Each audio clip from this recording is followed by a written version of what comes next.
Hey, everybody. So, in the words of Peter Kevorkian, I say, Peter, all the crap that's going on in chiropractic, all the crap that's going on in the world, what are we going to do? And he said, Patti, I'm going to get up tomorrow morning, I'm going to go in the office, and I'm going to serve my people. Single-focused. So Peter was here Thursday. He spoke. For those of you that were here Thursday morning, you got to hear Peter. And now he's teaching. He teaches for the ICPA, so he's down in South Carolina teaching his class. And he says hello to everybody and sends hugs to everybody. So if you want a hug from Peter, you'll have to hug me. So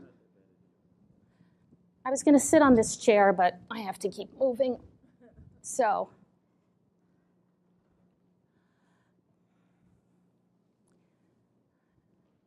change their thinking, allow them to feel. Change their thinking, and they will think differently about how they're feeling. The only way we can make people stop feeling is to give them a drug. An adjustment does not block pain signals. An adjustment does not, I tell people, if you want me to take away your pain, I said I'd have to cut your nerves or give you a drug, and I'm not going to do either one of those things here. Your pain is information. I talk to them about how to make sense of things. So I'll use analogies and use the physiology. I read a book called Where is God When There is Pain? And it was written by Philip Yancey. Write it down. It's a really excellent book, or not. It's called Where is God When There is Pain? And this man is a medical doctor and a theologian. And the essence of the book for me, and the essence of the book for him was after many experiments with pain, he found out that pain was the most divine of all of the sensations because it was a survival mechanism. Your body is teaching you something. It's telling you something. It's saying, pay attention. You stub your toe, pay attention to where you are here in space, in time. Where is your attention? People come to our offices with all kinds of symptoms and problems and challenges. My job is to say that I can't dishonor you by taking away your pain. This is not about me, it's about you. Yet, in this process of you dealing with whatever you're dealing with, wouldn't it be better to have good nerve energy rather than crappy nerve energy? I've yet to have somebody say no. So they can be your divine outlet to a more fulfilled life. Can you think about, do we like to be in pain? No.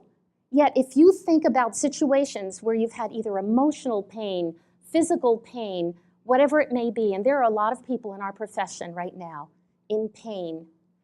And the only way they can get through that is to go through that.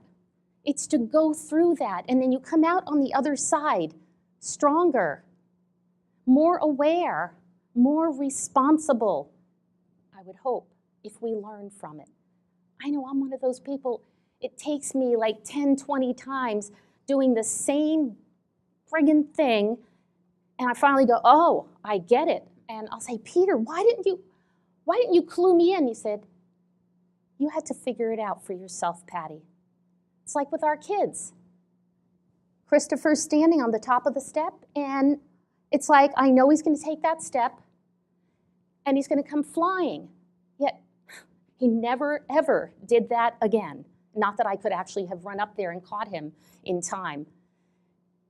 And he learned from it. So for us, I feel like if we can make it okay with people that they have symptoms, they'll keep coming into your office, symptom-free or not symptom-free. I don't have to go through the stuff where people say, Dr. Patti, why is this still hurting? If they do that, they only do it for a while, and I say, I don't know. Why do you think? You're in your body. I'd have to get a video camera, and I'd have to follow you around to figure out what you're doing. Tori said, I love what Tori said this morning. He said people come into his office, and he says, you're like 1,500 or 15 million adjustments behind the 8 ball. I love that. People come into our office over the age of 20, they have had 20 years of trauma, micro traumas and macro traumas. And when they come into our office, for us to truly, for me, to truly care for them, I feel like I have to give them a lot of repetition frequency, input, input, input, input, to counter all of the input that has come into their lives. And the input has to come from love, acceptance, non-judgment, and that's a process that we all have to face in our practices, in our lives, and the quicker we start addressing that with ourselves, the more our practices start flourishing, because you connect with people better. There's none of those blocks. At least that's been my experience. And it's been a great experience. So the most important thing that we can do for people is to help reframe things for them. So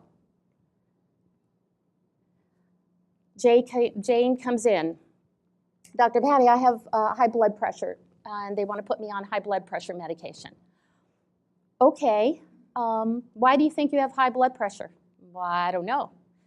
I'm like, well, let's talk about it. So it means that your heart's pumping really hard. And why do you think your heart would want to start pumping really hard? Well, I don't know, Dr. Patti, why? Well, there might be a blockage down the road, or you might have been eating a lot of salt, or there's something that's going on in your body that it's doing without asking your permission, and it's certainly not having a discussion with you. So think about it. The innate intelligence of our body, the genius of our body, makes someone have high blood pressure. Is that a good thing or a bad thing? It's a necessary thing. It's a good thing. We think it's a good thing. It is a thing. It is what it's what the innate intelligence has decided to do. Our job, keep the communication system clear. They're better off with good nerve energy than crappy nerve energy. Do we treat high blood pressure? Do we fix them? When we come to seminars, you hear people say, I was adjusting them, their pressure went down. It's like, empower them that you did something, you removed an interference. The innate intelligence of the body was able to take whatever forces you put in there, and it was able to allow that body to express whatever it needed to express for its survival at that moment. And again, doesn't ask our opinion and doesn't have a discussion with us. It is what it is. And if it stays high blood pressure, well, okay. How many of you in here, chiropractors and CAs and spouses, could say to me that every single patient who comes through your door has that miracle adjustment, that they come in with a symptom and that symptom goes away? How many can say that? Please. You can say that, Bobby? I can't say that. I must be a really crappy chiropractor. Seriously, I can't say that. I can't tell you that my kids never had a cold, a cough. My daughter had whooping cough. Am I a crappy chiropractor? Or was the input from the world coming at my daughter and the people in my practice greater than what that body could handle? I use an analogy of a boat, and I say, as you go through life, the boat starts filling with water. It gets cracks in it, and it starts filling with water with every stress, every trauma that happens to us in our life. And it could be, when it overflows, it could be high blood pressure. It could be back pain. It could be a crappy relationship in their life. Whatever it could be. Our job is to do one thing to bail out the boat. We clear their nerve system. So we're bailing out the boat, bailing out the boat. Their job is not fill up the boat anymore. But we don't have control over that. They do. They have control over what they do in their lives. And our job is to help them be aware of that it's about them, and to empower them. Rose, what did she talk about yesterday? I felt like it was a beam of light coming like right to me, clarity of how we think and how we see the world and how our mind sees the world makes a difference in our health and our well-being. We have the ability to do that. Pasquale Sarasoli used to say that someday, Patti will be able to think and grow a new arm. Well, if one person can do it, we all can do it. If one person can heal themselves instantaneously of cancer, don't we all have that possibility? If we believe it, if we live it, if we're empowered. Can you imagine if we empower our kids from the moment they're born, that they have a smart body, they have a healthy body, their body knows how to heal them, and you take care of it, obviously. You can't keep getting hit with a sledgehammer and expect that your skull is going to stay together. You can't keep eating crap and doing all the things you need to do for self-care. Yet, it's a responsibility that we all have to ourselves. Change how they think, and then it won't matter how they're feeling. They'll just express it when they come in. You say, okay, I'm sorry to hear that, and let's make sure your nerve system is clear. You okay with that? Yeah. Change thinking, allow feeling. In the consultation, again, I help them make sense of their symptoms.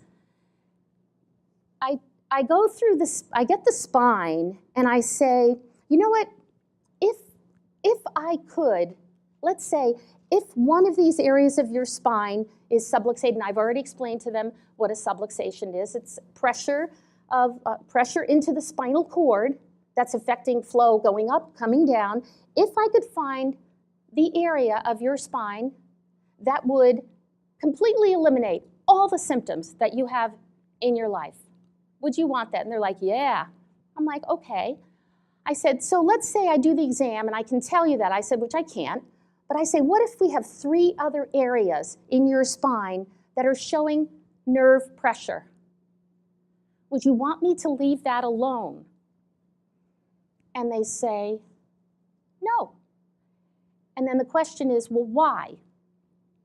And the answer usually is something like, well, because those nerves are going to parts of my body too. And I said, and they go, and I want all the parts of my body to get all the nerve energy.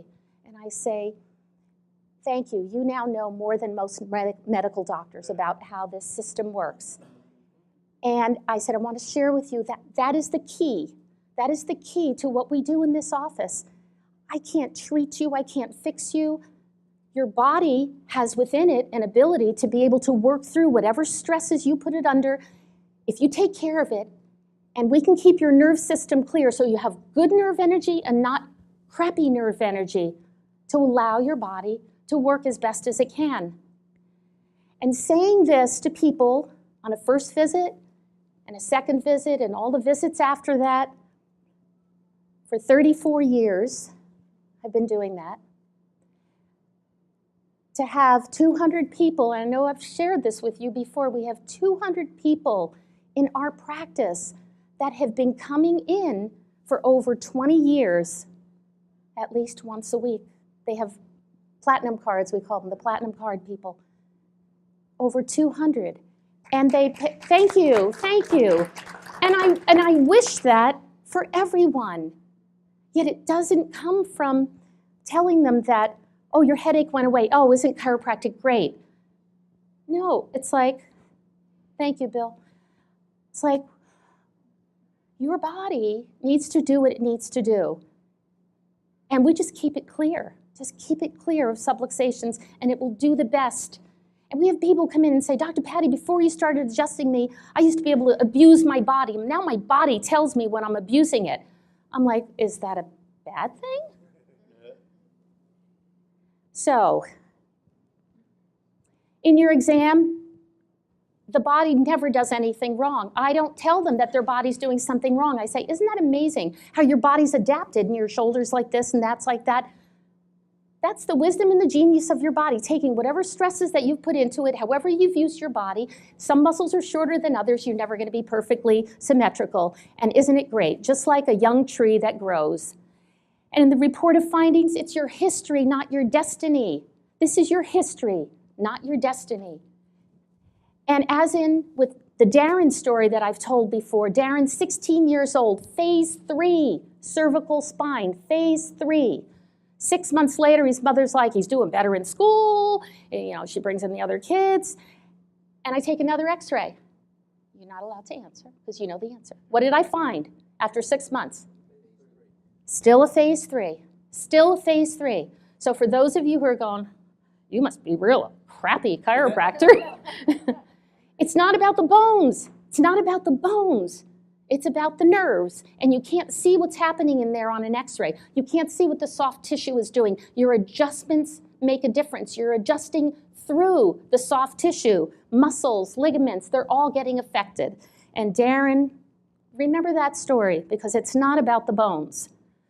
The adjustment makes you a brighter light bulb. Table talk. I've been talking to you about table talk. Keep telling them, you got a smart body, you got a healthy body. Your body knows how to heal you. You have a smart body, you have a healthy body. Your body will take all the forces, including the adjustments, and it will take it and it will do the best it can for you to allow you to be functioning. And then there's fate. And we have, we know chiropractors, we know people on this planet who are not under chiropractic care who die at young ages. And we know people not under chiropractic care who die of old age. And we don't have control over any of that. All we have control over is the day-to-day stuff that we do to fulfill ourselves and to fulfill and be in service to the people that come to us. Love them, care for them, give them your best. Thank you, BJ, for the 4 agreements. Do your best. Always do your best. Don't take it personally. Don't assume. Love them, love them, love them. Care for them, and you'll receive so many blessings, and I thank you for listening to me.